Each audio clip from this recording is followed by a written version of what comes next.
Καββαδία. Thank you, Madam Chair. First of all, I would like to thank Mrs. Nde Souter for her work in preparing the report and for her commitment to the ideals of the protection of human rights, which we share. Having said that, I must observe, as head of the Greek delegation, that this report on a very sensitive and important matter, in its original form at least, was flawed. There were very strong objections to many points included in the draft resolution. With systematic efforts, some of these major issues have already been largely corrected in the form of the text that is presented to the plenary, with the introduction of amendments we proposed. For this cooperation, I must thank the rapporteur.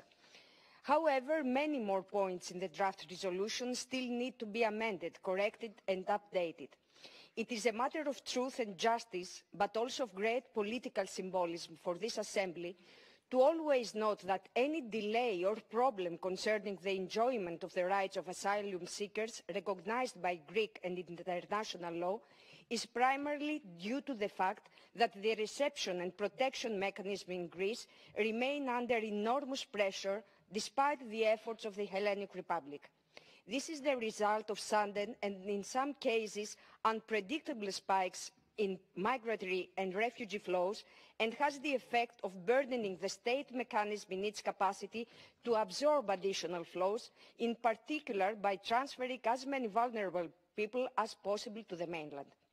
The European Court of Human Rights acknowledged in its judgment, JR and others versus Greece, the serious difficulties faced by Greece in receiving thousands of migrants and refugees, and noted that the management of mass influxes of migrants and refugees is a particularly difficult matter for the national authorities, especially when it is conducted on relatively small islands.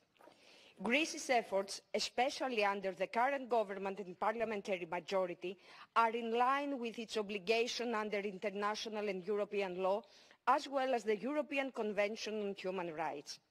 While we always acknowledge that there are still challenges and serious problems, and there will always be challenges and serious problems as long as there is a migratory and refugee issue, possibly for years or even decades, we must stress that significant progress has been made as a result of continued and ongoing efforts by the Greek side. We have said it so many times in this chamber, and it needs to be said and heard once more. The migratory and refugee issue is not a problem, much less a problem of Greece or just the countries of first reception. It is a European litmus test, and one in which Europe has failed. From our part, from Greek part, we shall continue to strengthen our efforts to ameliorate the situation. We demand, however, that more of our European partners do the same. And one last word. As far as it concerns what Mr. Varvitsiotis just said, I'm deeply sorry that he decided to speak as a member of the opposition, having his mind at the upcoming elections, without mentioning the real picture. Thank you very much.